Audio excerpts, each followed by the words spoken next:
guys, welcome back to another anxiety related video. Today is going to be more about how anxiety disorders come about, so what causes them and how you can maybe deal with that. So let's just get on into it.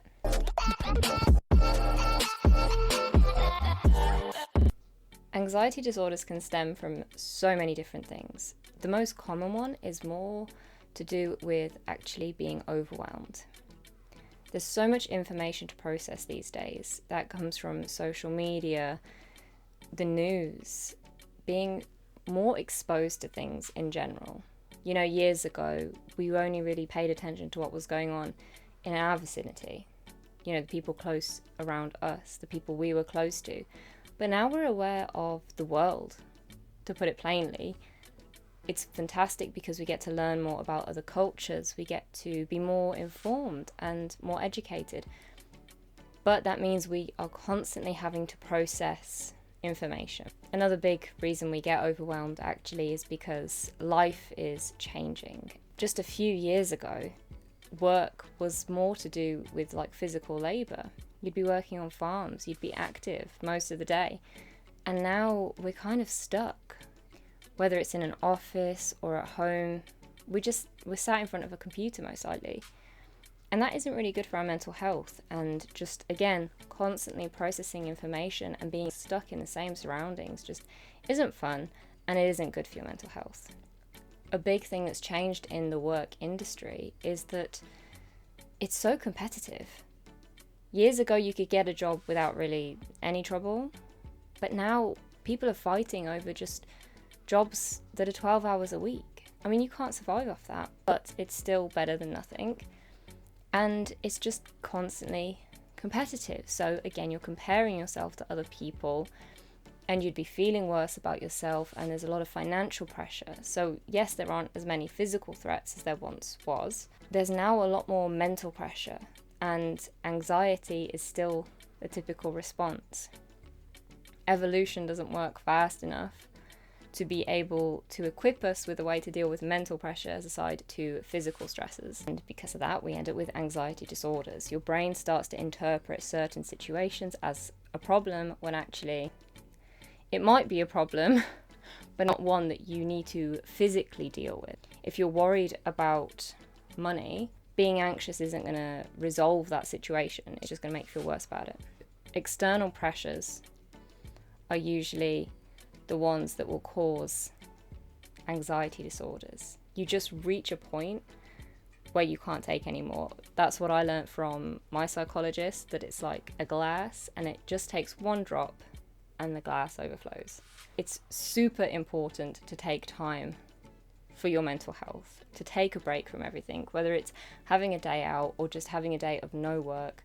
Do what works for you to just chill out for a bit and not focus on competing or catching up with the world around you. Anxiety disorders can also stem from genetics.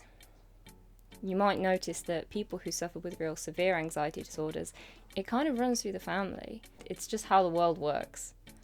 We can't really do a lot to change it. We can manage it and we can live a normal life, or like a normal life, but there's not a lot we can do about our genetics. It's just how it is. And that's okay. Everybody has their different struggles in life. Genetics can cause physical disabilities, and you can't really do a lot about it. So it's okay, but it's quite rare that genetics will be like the main reason. It's unlikely that somebody who's struggling with an anxiety disorder has it because of genetics. They might have it because of their upbringing. Again, if you live in a very high pressure household, there's a good chance that you will crack under the pressure, or you will become more worried about what's going on around you and constantly overthinking everything. That doesn't mean it's genetics, that just means it's the people around you. A big thing in overcoming anxiety and anxiety disorders is actually removing toxic people from your life, because they can really have a big impact and you wouldn't realise it until they're removed. So just bear that in mind when you are dealing with anxiety.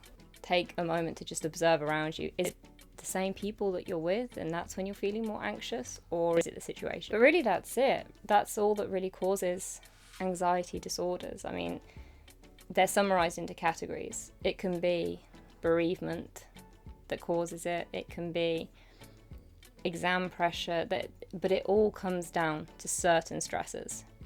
Certain stresses might be the reason that you end up with an anxiety disorder. And the way I view it is it's like a switch, right? It's just there and it's fine.